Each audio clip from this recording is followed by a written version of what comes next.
Hey guys, my name is Moses. I'm starting a new talk show where we interview people based in London. It's called Sit Down, where we sit down with them, dive into their minds and understand how they do what they do.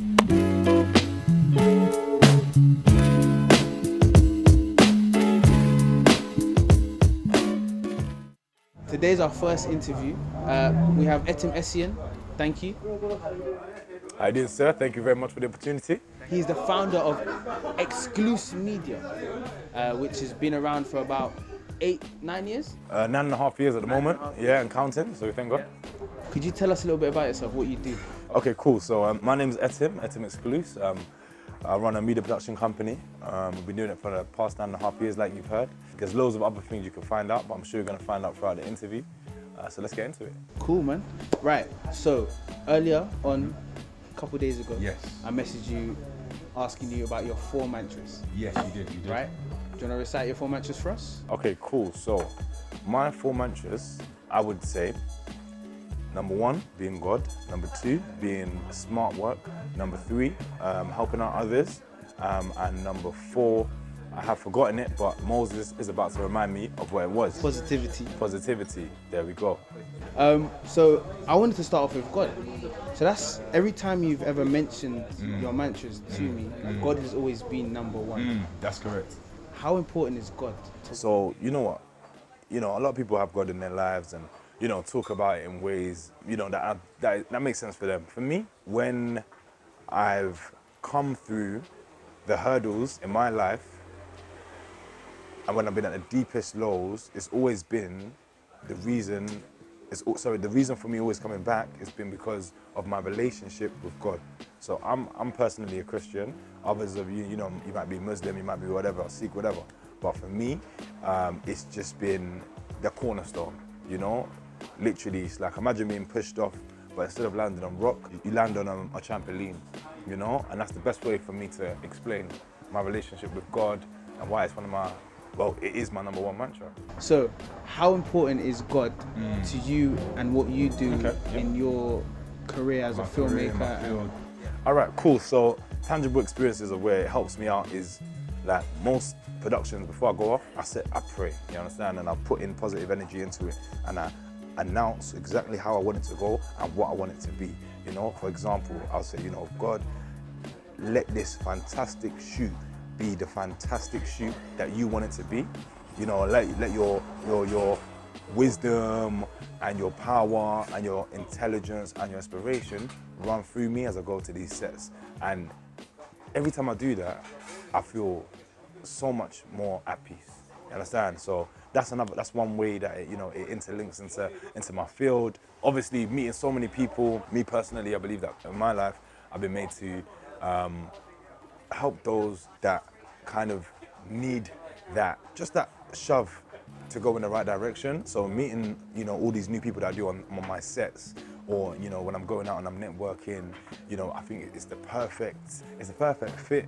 You know, I'm not really a church guy in terms of being in the church all the time and doing this blah blah blah. I'm more of the person that is out in the field. You understand? You know?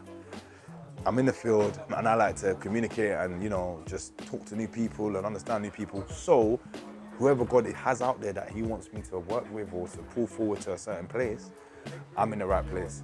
And that's, I think that answers your question. Thank you. You're welcome.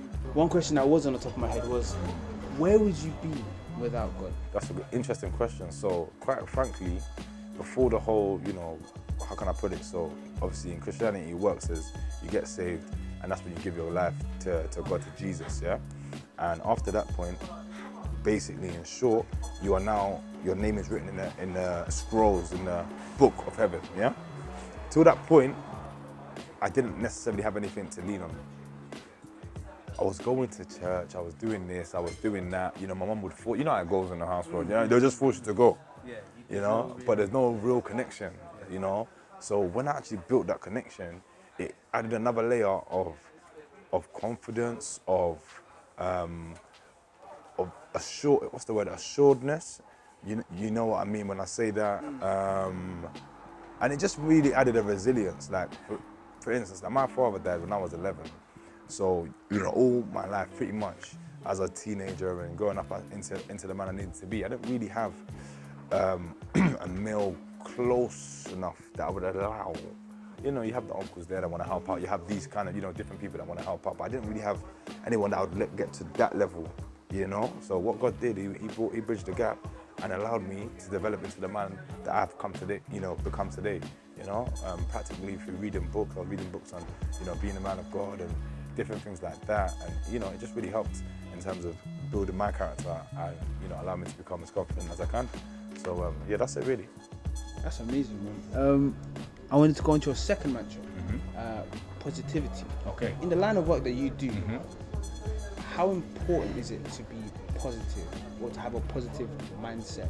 Okay, cool. So the reason for positivity is because there's negativity. You understand? There's this force and then there's that force.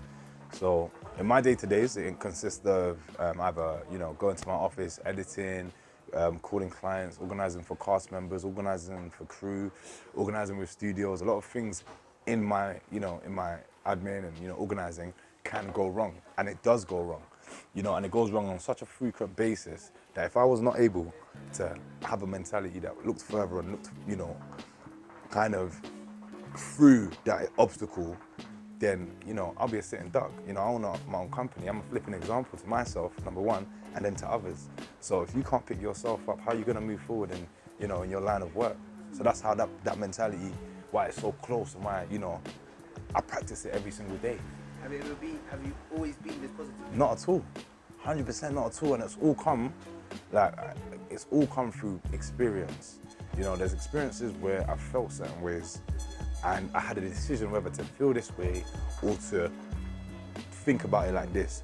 And through not thinking about it in the correct way, it had led to, you know, the outcomes that I wasn't happy with. So, you know, quite naturally, I thought, forget that, forget this. I'm going to tell that situation how it's gonna be. And, you know, as time went on, I practiced it more and more, and I realized that, whoa, it might not even go exactly how you want it to go, but it will definitely go better than how it could have gone if you didn't apply yourself to think further and have a vision for how you wanted it to be. Take control. Exactly. How important is God in your search for positivity? Okay, cool. So obviously that's very intrinsically linked. A lot of people are positive for different reasons.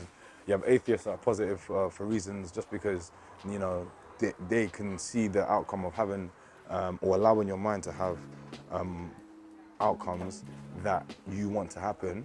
And then, you know, you have others, you know, that do, you know, worship other religions or whatever, and they connect to their God. For me, personally, it's based on obviously what I've learned through, you know, reading the Bible and what my mum said, what other people have said that I listen to that are in the church environment.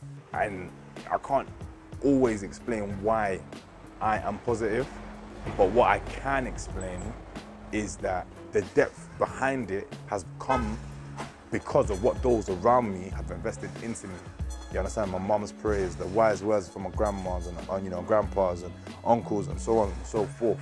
So, you know, a lot of it is not even, for me, I can't always really locate where it comes to. But I know it's because of the love of God that they've invested in me. So the same way, the love that they've invested into me now comes out, you know, because of, you know, what they have done. So, yeah, I mean, you know, that's how I understand it personally. So. Third mantra, cool. Straight in. All right. Doing what you can do for those around you. Yes. Okay, so, you know, in my line of work growing up, you know, I wanted to get to a certain place, but, you know, I wanted to be the best music video director. I wanted to be involved in productions that, at the time, obviously looked like it was impossible to be involved in. My journey, I had to carve my own lane to eventually, you know, be where I am today, which I would say is, you know, running a successful small production company.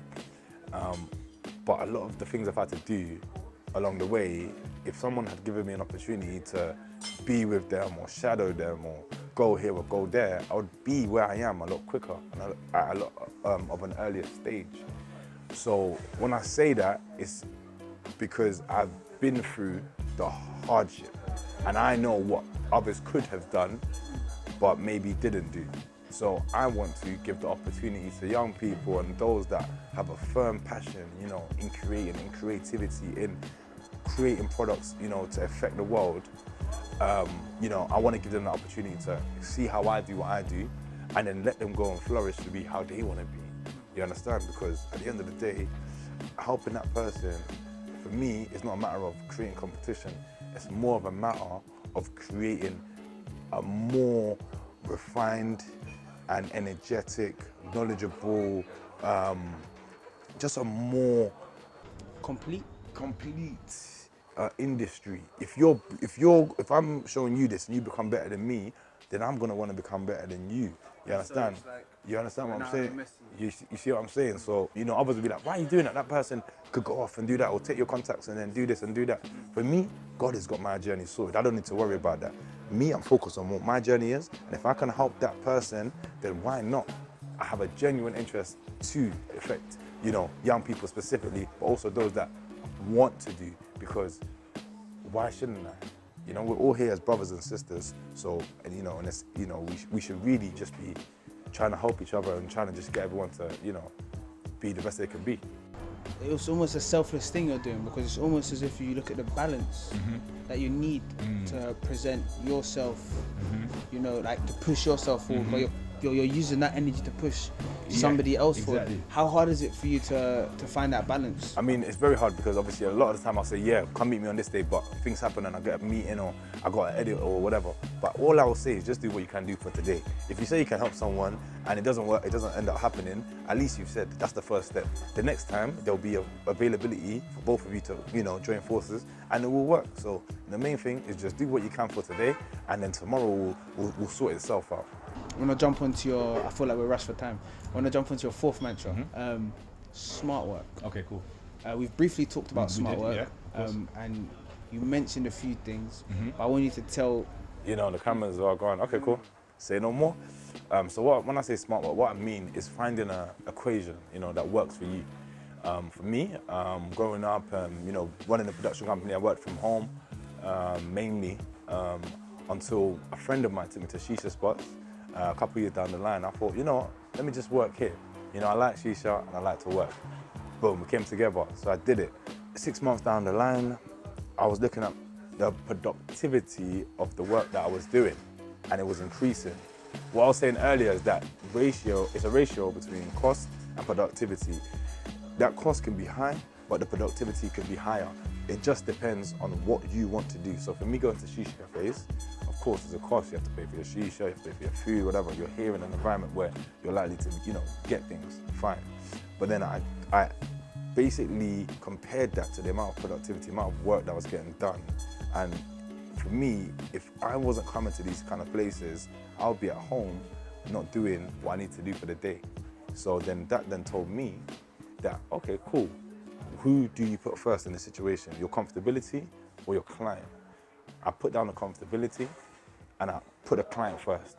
And as I did, yes, maybe I had less money to do other certain holidays, for instance, but I then thought that was fine because now I'm doing more work and at a better rate and able to keep my clients happy, which in the past was one of the issues that I was having because, you know, I wasn't finding a place that I could just work. You know, and then clients would say, oh, why isn't this ready? Why isn't this ready? Why isn't that ready? You understand? So when I say smart work, I mean find out the cost productivity ratio that works for you.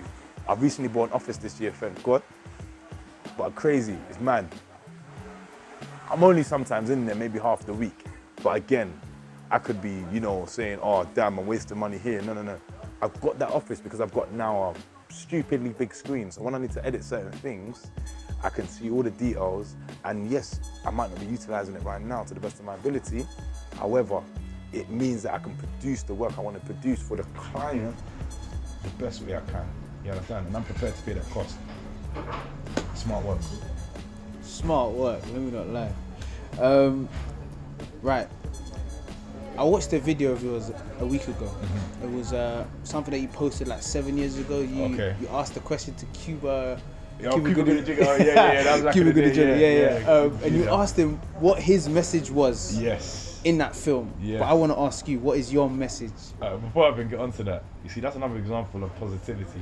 I was the only kid in that room that forced him to answer my question. A few people were picked. It cost a man, you know. Yeah. He got into. So I told him straight, yo, listen, you're gonna let me ask my question. And in this life, if you want something hard enough and bad enough, and people around you see that, I promise you, they'll give you the chance. Yeah. So I'm moving forward. So could you help me repeat the question that you asked? Because I can't remember from the interview. So the question was, Cuba. So you asked Cuba what his message was in the film Red Tails. Yeah. But I want to ask you what your message is to everyone. Okay, so in closing, my message is, to those watching, glow, shine, and delight the world with who you are.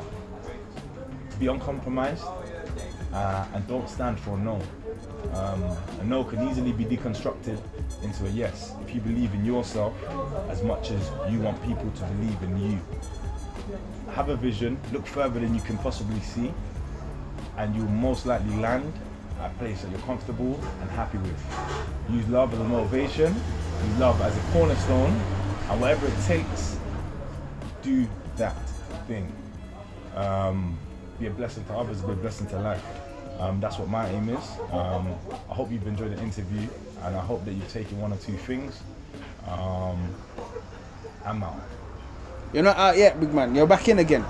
I'm in. He's in. Last two questions. Let's go. Would you recommend a book to anyone if you've been reading? If you do read. Okay, so I've gone through reading phases. To be fair, at the moment I'm more on a podcast phase. All right, you can hit me with a podcast. Go for it. What I would suggest is that if you're looking to, expand your mind and learn, if you're one of the people like me who don't necessarily, because you're not, in education, you are kind of educating yourself. There's an app I use called Skillshare. Fantastic. You can learn to basically do most creative things. There's business advice. There's technical advice on software. There's advice from how to write books or how to write interesting things. Loads of things on there. Skillshare. Check it out. Perfect. And a song that gets you into your zone. A song that gets me into my zone right now. I like it. Called Your Funds, Wizkid. Play that tune right now. You might say a little Zanku or Yemi or a little Shaku as well. You understand? But yeah, that's me, man. Thank you so much You're for your insight. Welcome, Thank you and for allowing us to dive into your brain. Come on, man. Anytime. Thank you so much. Blessings, man. Come on. My God. This my guy. Love. Hey, we out. Thank you for sit down. We gonna stand up. Safe, man. I guess I have to stand up.